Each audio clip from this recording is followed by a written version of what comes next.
हर हर महादेव। प्रिय श्रोताओं, आज बृहस्पतिवार के दिन आइए सुनते हैं बृहस्पतिवार व्रत की पौराणिक कथा को, जिसे केवल सुनने मात्र से ही भगवान विष्णु और बृहस्पति देव की कृपा से जीवन में सुख समृद्धि की प्राप्ति होती है और साथ ही जीवन के सभी कष्ट और दुख तकलीफ दूर हो जाते हैं। तो चलिए इस कथा को ध्यान पूर्वक और श्रद्धा पूर्वक श्रवण करते हैं। बहुत प्राचीन समय की बात है। भारतवर्ष में एक राजा राज्य करता था। वह बड़ा प्रतापी और दानी था। वह नित्य गरीबों और ब्राह्मणों की सेवा सहायता करता था।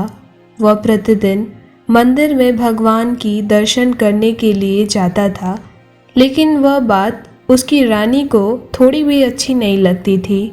वह न ही पूजा करती थी और न ही किसी को दान दक्षिणा देने में उसका मन लगता था। एक दिन राजा शिकार खेलने वन को गए हुए थे, तो रानी और दासी महल में अकेली थीं। उसी समय बृहस्पति भगवान साधु वेश में राजा के महल में भिक्षा के लिए गए और भिक्षा मांगने लगी। जब बृहस्पति भगवान ने साधु वेश में भिक्षा मांगी तो रानी ने भिक्षा देने से मना कर दिया। रानी ने कहा कि हे साधु महाराज, मैं तो दान पुण्य से बहुत तंग आ चुकी हूँ। इस कार्य के लिए मेरे पति देव ही बहुत हैं। अब आप ऐसी कृपा करिए कि सारा धन नष्ट हो जाए और मैं आराम से रह सकूं। तब बृहस्पति भगवान साधु रूप में जो थे, उन्होंने कहा, हे देवी, तुम तो बहुत अजीब हो। धन और संतान से कौन दुखी होता है? इसकी तो सभी कामना करते हैं। पापी भी पुत्र और धन की इच्छा करते हैं।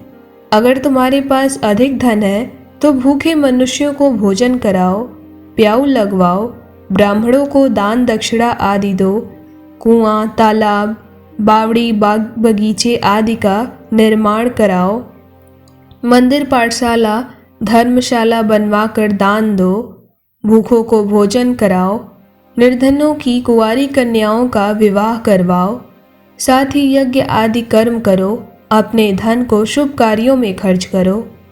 ऐसे करने से तुम्हारा परलोक में सार्थक होगा एवं स्वर्ग की प्राप्ति होगी। लेकिन रानी पर उपदेश का कोई भी किसी भी प्रकार का प्रभाव न पड़ा। वह बोली, महाराज, मुझे ऐसे धन की आवश्यकता नहीं है जिसको मैं अन्य लोगों में दान कर सकूं, जिसे रखने और संभालने में ही मेरा सारा समय नष्ट हो जाए। आप कृपा कर ऐसी कृपा करिए कि मेरा सारा धन नष्ट हो जाए, तब मैं सुखपूर्वक आराम से रह सकूंगी बिना किसी चिंता के। तब साधु ने उत्तर दिया, यदि तुम्हारी ऐसी इच्छा है तो जैसा मैं तुम्हें बताता हूँ तुम ठीक उसी प्रकार करना। बृहस्पतिवार को घर को गोबर से लीपना, अपने केशों को पीली पट्टी से धोना और राजा से कहना वह बृहस्पतिवार को हजामत यानी बाल बनवाए। भोजन में शुद्ध सात्विक न खाकर मांस मदिरा खाना और कपड़ा धोबी के यहाँ धुलने के लिए दे देना। ऐसा करने से 7 बृहस्पतिवार में ही तुम्हारा सारा धन नष्ट हो जाएगा। इतना कहकर वह बृहस्पति भगवान साधु रूपी महाराज वहाँ से अंतर्ध्यान हो गए। तब उनके बताए अनुसार रानी ने वही किया जो साधु ने बताया था। 3 बृहस्पतिवार ही बीते थे कि उसका समस्त धन संपत्ति नष्ट हो गया और भोजन के लिए राजा रानी दर दर भटकने लगे। तब एक दिन राजा ने रानी से कहा कि तुम यहाँ पर रहो, मैं दूसरे देश में जाकर चाकरी के लिए कुछ उपाय देखता हूँ, क्योंकि यहाँ पर मुझे सभी मनुष्य जानते हैं, इसीलिए कोई कार्य नहीं कर सकता। देश चोरी परदेश भीख बराबर है। ऐसा कहकर राजा परदेश चले गए। वहाँ जंगल को में जाकर और लकड़ी काट कर लाते और फिर शहर में बेचा करते थे। इसी तरह का राजा उस दूसरे देश में जीवन व्यतीत करने लगे। इधर राजा के बिना उनकी रानी और दासी दुखी रहने लगीं, क्योंकि किसी दिन तो भोजन मिल जाता था और किसी दिन वे दोनों जल पीकर ही अपना गुजारा करती। एक समय जब रानी और दासियों को 7 दिन बिना भोजन के रहना पड़ा, तो रानी ने अपनी दासी से कहा, हे दासी, पासी के नगर में मेरी एक बहन रहती है, वह बड़ी ही धनवान है। तुम उसके पास जाकर 5 सेर बेझर मांग कर लाओ, ताकि कुछ समय के लिए थोड़ा बहुत गुजर बसर हो सके। तब रानी के कहे अनुसार दासी रानी की बहन के पास गई। जिस दिन दासी उनकी बहन के पास गई उस दिन बृहस्पतिवार था। रानी की बहन जब दासी रानी की बहन के घर गई तो उस समय रानी की बहन बृहस्पतिवार की व्रत कथा सुन रही थी। दासी ने रानी की बहन को अपनी रानी का संदेशा दिया, लेकिन रानी की बहन ने कोई भी उत्तर नहीं दिया, क्योंकि वह पूजा में मग्न थी और कथा को श्रवण कर रही थी। जब दासी को रानी की बहन से कोई उत्तर नहीं मिला तो वह बड़ी ही दुखी हुई और मन में उसे थोड़ा क्रोध भी आया। दासी ने वापस आकर रानी को सारी बात कही। तब सुनकर रानी ने कहा कि दासी, उसमें उसका कोई दोष नहीं है। जब भी मनुष्य के बुरे दिन आते हैं तो कोई भी सहारा नहीं देता है। अच्छे बुरे का पता विपत्ति में ही लगता है। अब छोड़ो, जाने तो जो ईश्वर की इच्छा होगी वही होगा। यह सब हमारे भाग्य का दोष है।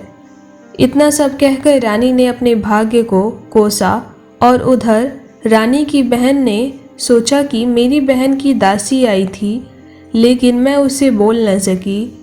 पूजा में व्यस्त होने के कारण मैं उससे बोल न सकी। अगर बोलती तो पूजा में विघ्न पड़ता। यह सोचकर वह मन में थोड़ी बहुत दुखी हुई।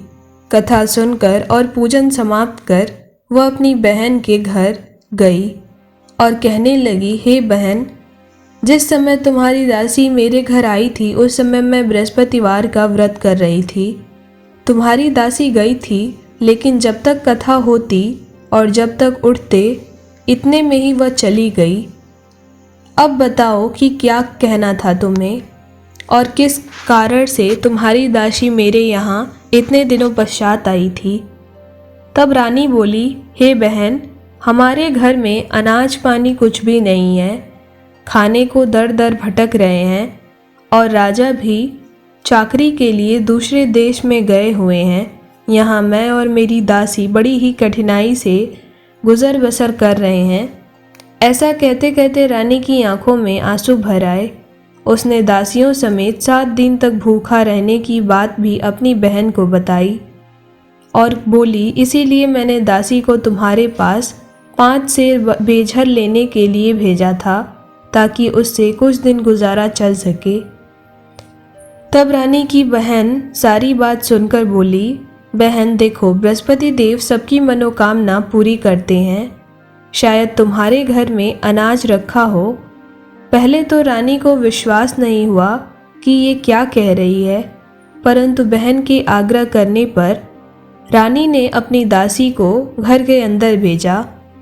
जब दासी घर के अंदर गई तो वहाँ पर उसे एक घड़ा बेझर से भरा मिल गया। उसे यह देखकर बड़ी हैरानी हुई। उसने बाहर आकर रानी को बताया कि अंदर एक घड़ा बेझर भरा हुआ है। दासी रानी से कहने लगी, हे रानी, जब हमको भोजन नहीं मिलता तो हम व्रत ही तो करते थे, इसीलिए क्यों न आपकी बहन से इस व्रत और कथा की विधि पूछ ली जाए। हम भी इस व्रत को करेंगे, जिससे हमारी भी मनोकामना पूरी होगी और क्या पता ये व्रत करने से फिर से हम धन संपत्ति से भरपूर हो जाएं। तब दासी के कहने पर रानी ने अपनी बहन से बृहस्पति व्रत के बारे में विधि और उसकी व्रत कथा के बारे में और उसके महत्व के बारे में पूछा। तब उसकी बहन ने बताया, बहन, बृहस्पतिवार के व्रत में चने की दाल, गुड़ और मुनक्का से भगवान विष्णु का केले के वृक्ष की जड़ में पूजन करना चाहिए तथा दीपक जलाना चाहिए और फिर कथा को भी श्रवण करना चाहिए। उस दिन एक ही समय भोजन करना चाहिए। भोजन में पीले खाद्य पदार्थ का सेवन अनिवार्य माना गया है। इससे गुरु बृहस्पति भगवान भी अत्यंत प्रसन्न होते हैं। साथ ही साथ अन्न और पुत्र और धन का आशीर्वाद देते हैं। साथ ही सभी प्रकार की मनुष्य की इच्छाएं भी पूर्ण कर देते हैं। इस प्रकार व्रत और पूजन की विधि बताकर रानी की बहन वापस अपने घर को लौट आई। इधर रानी और दासी दोनों ने निश्चय किया कि वह भी अपनी बहन के बताए अनुसार बृहस्पतिवार के दिन बृहस्पति देव का भगवान का पूजन कर व्रत अनुष्ठान करेंगी और दान दक्षिणा देंगी। 7 दिन बाद जब बृहस्पतिवार आया तो उन्होंने भी बृहस्पतिवार के दिन भगवान विष्णु का यह व्रत रखा। घुड़साल में जाकर चना और गुड़ बीनकर लाईं तथा उसकी दाल से केले की जड़ तथा विष्णु भगवान का पूरे विधि पूर्वक पूजन किया। अब समस्या ये थी कि पीला भोजन कहाँ से आए। दोनों ये सोचकर बड़ी दुखी हुए, परंतु उन्होंने व्रत किया था इसीलिए बृहस्पति देव भगवान भी प्रसन्न थे। तब बृहस्पति भगवान उनकी मदद करने के लिए एक साधारण व्यक्ति के रूप में वे दो थालों में पीला भोजन लेकर आए। हे दासी, मैंने सुना है कि तुमने और तुम्हारी रानी ने बृहस्पतिवार का व्रत किया है और तुम्हें पीले भोजन की आवश्यकता थी, तो यह भोजन तुम्हारे और तुम्हारी रानी के लिए है, इसे तुम दोनों ग्रहण करना। तब दासी भोजन पाकर अत्यंत प्रसन्न हुई। उसने रानी से जाकर कहा, चलो रानी जी भोजन कर लो। परंतु रानी को भोजन आने के बारे में कुछ भी पता नहीं चला था, इसलिए उसने कहा कि तू जा ही भोजन कर ले, क्योंकि तू व्यर्थ में हमारी हंसी उड़ाती है। तब दासी ने कहा कि एक व्यक्ति भोजन दे गया है, मैं उसी को लेकर आई हूँ। तब रानी ने कहा कि वह व्यक्ति तेरे लिए ही शायद भोजन दे गया है, तू ही इस भोजन को ग्रहण कर। तब दासी ने कहा, हे रानी, वह व्यक्ति हम दोनों के लिए 2 थालों में सुंदर पीला अत्यंत स्वादिष्ट भोजन दे गया है, इसीलिए मैं और आप दोनों साथ साथ ही इस भोजन को ग्रहण करेंगे। तब यह सुनकर रानी तब प्रसन्न हुई और दोनों ने गुरु भगवान को नमस्कार करके भोजन को प्रसन्नता पूर्वक ग्रहण किया। उसके बाद से वे प्रत्येक बृहस्पतिवार को गुरु बृहस्पति और यह भगवान विष्णु का पावन व्रत और पूजन करने लगी। बृहस्पति भगवान की कृपा से उनके पास धन संपत्ति फिर से हो गया, लेकिन रानी फिर पहले की ही तरह आलस्य करने लगी। तब दासी बोली, देखिए रानी जी, आप पहले भी इस प्रकार आलस्य करती थीं और साथ ही धन के रखने में आपको कष्ट होता था। इसी कारणवश आपका सारा धन संपत्ति नष्ट हो गया।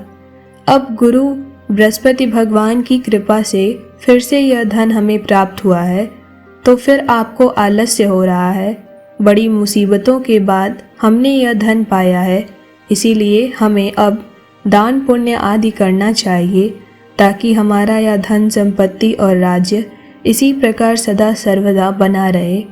अब आप भूखे मनुष्यों को भोजन कराइए, प्याऊ लगवाइए, ब्राह्मणों को दान दक्षिणा दीजिए, कुआं, तालाब, बावड़ी और बाग बगीचे आदि का यथापूर्वक निर्माण करवाइए। साथ ही मंदिर, पाठशाला और धर्मशाला भी बनवाइए और उसमें दान दीजिए। इसके अलावा निर्धनों की कुंवारी कन्याओं का भी विधि पूर्वक विवाह करवाइए। साथ ही यज्ञ आदि कर्म करवाइए। अपने इन धन संपत्ति को अब से शुभ कार्यों में खर्च करिए, जिससे आपके कुल का यश बढ़े और स्वर्ग प्राप्त हो और आपके पितृ भी प्रसन्न हो। तब दासी की बात मानकर रानी शुभ कर्म करने को तैयार होने लगी। धीरे धीरे उसने पाठशाला, यज्ञ आदि में और कुंवारी कन्याओं के विवाह में अपने धन संपत्ति को खर्च किया। इस तरह करने से उसका यश पूरे नगर में फैलने लगा। एक दिन रानी और दासी आपस में विचार करने लगी कि न जाने राजा किस दशा में होंगे, उनकी कोई खोज खबर भी नहीं है। तब उन्होंने श्रद्धा पूर्वक बृहस्पति भगवान से प्रार्थना की कि हे बृहस्पति भगवान, राजा जहाँ कहीं भी हों कुशल हों और ऐसी कृपा करिए कि वो भी अब शीघ्र ही अपने राज्य में वापस आ जाएं। तब उसी रात्रि को बृहस्पति देव ने राजा को स्वप्न में कहा कि हे राजन, जल्दी उठ, तेरी रानी ने तुझे याद किया है। अब तू अपने देश को सफल पूर्वक लौट जा। राजा प्रातःकाल उठा और जंगल से लकड़ी काटने के लिए जंगल की ओर चल पड़ा। जंगल से गुजरते हुए वह विचार करने लगा कि रानी की गलती के कारण उसे कितने दुख भोगने पड़ रहे हैं। राजपाट छोड़कर जंगल में आकर इस प्रकार रहना पड़ रहा है और जंगल से लकड़ी काट कर शहर में बेचकर गुजर बसर करना पड़ रहा है।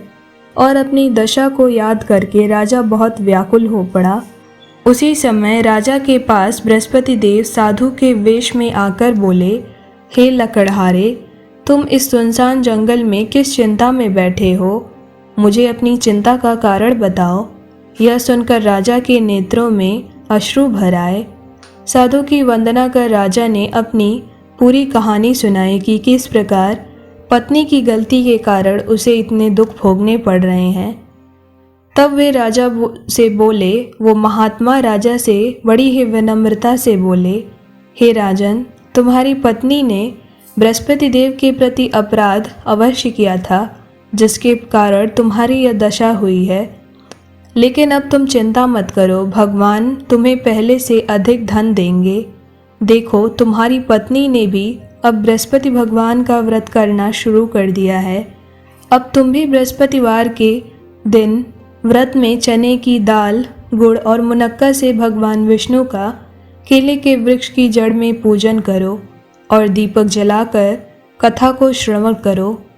उस दिन एक ही समय भोजन करना, लेकिन भोजन में पीले खाद्य पदार्थ का सेवन अवश्य करना। भगवान तुम्हारी सभी कामनाओं को पूर्ण कर देंगे और फिर से तुम्हारी स्थिति पहले की तरह सुखपूर्वक हो जाएगी। तब साधु की बात सुनकर राजा बोला, हे प्रभु, लकड़ी बेचकर तो इतना पैसा नहीं बचता कि जिससे भोजन के उपरांत कुछ बचा सकूं। मैंने रात्रि में अपनी रानी को स्वप्न में व्याकुल देखा है। मेरे पास कोई साधन नहीं जिससे उसका समाचार जान सकूं। फिर मैं कौन सी कथा कहूँ यह भी मुझको मालूम नहीं है। तब साधु ने कहा, हे राजन, मन में बृहस्पति भगवान के पूजन व्रत का निश्चय करो। वे स्वयं तुम्हारे लिए कोई न कोई राह अवश्य बना देंगे। जब कोई भक्त भगवान के प्रति कुछ विशेष करने की सोचते हैं तो भगवान उनके लिए राह बना ही देते हैं। बृहस्पतिवार के दिन तुम रोजाना की तरह लकड़ियाँ लेकर शहर में जाना। तुम्हें रोज से 2 गुना धन मिलेगा, जिससे तुम भली भांति भोजन कर लोगे और बृहस्पति देव की पूजा का भी उसमें सामग्री आ जाएगा। तब उन महात्मा के बताने अनुसार राजा ने ठीक वैसा ही किया। जाकर लकड़ियाँ बेचकर उन्हें 2 गुना धन की प्राप्ति हुई, जिससे उन्होंने सामग्रियाँ लीं और बृहस्पतिवार की पूजा और व्रत अनुष्ठान को विधि पूर्वक किया, जिसके फलस्वरूप राजा के पास कुछ धन इकट्ठा हो गए। जिस धन के साथ ही उन्होंने अपने नगर को जाने का निश्चय किया। फिर कुछ दिनों पश्चात वे अपने नगर की ओर पहुँचे। नगर में जाकर उन्होंने देखा कि उनका नगर, उनका राज्य फिर से समृद्ध बन चुका है। रानी से जाकर जब इसका कारण पूछा तो रानी ने बताया कि किस प्रकार उन्होंने और दासी ने मिलकर बृहस्पति देव भगवान की और विष्णु भगवान की यह बृहस्पति व्रत को पूरी विधि अनुसार अनुष्ठान किया और साथ ही व्रत कथा को श्रवण किया, जिसके कारण ही उन्हें यह खोई हुई धन संपत्ति फिर से प्राप्त हो गई है। रानी ने तब अपनी कथा बताकर राजा से उनके इस प्रकार लौटने का कारण पूछा। तब राजा ने भी उन्हें बताया कि यह सब केवल बृहस्पति व्रत के प्रभाव से ही संभव हो पाया है। भगवान विष्णु और बृहस्पति देव की कृपा से आज वो यहाँ पहुँच पाए हैं। तब राजा और रानी ने दोनों ने बृहस्पति देव और भगवान विष्णु का धन्यवाद किया और फिर से राजा अपने राज्य में अपनी पत्नी सहित सुखपूर्वक जीवन व्यतीत करने लगे। धीरे धीरे उनके सभी मनोकामनाएं पूर्ण होती चली गईं और इस प्रकार दोनों राजा और रानी ने हर हफ्ते के बृहस्पतिवार व्रत को विधि पूर्वक करना शुरू कर दिया। प्रिय श्रोताओं, इस प्रकार जो भी इस कथा को पढ़ता या सुनता है उसके भी सभी मनोरथ भगवान विष्णु और बृहस्पति देव की कृपा से पूर्ण होते चले जाते हैं। जीवन में उसे कोई कष्ट नहीं होता, ना ही कभी गरीबी भोगनी पड़ती है। तो इसीलिए सभी मनुष्य को यह बृहस्पतिवार व्रत कथा का श्रवण करना चाहिए, जिससे कि उनके भी जीवन में कोई दुख संकट और तकलीफ न आ सके। तो इस प्रकार बृहस्पतिवार व्रत कथा संपूर्ण हुआ। एक बार प्रेम से बोलिए भगवान श्री हरि नारायण की जय। जय गुरु बृहस्पति भगवान की।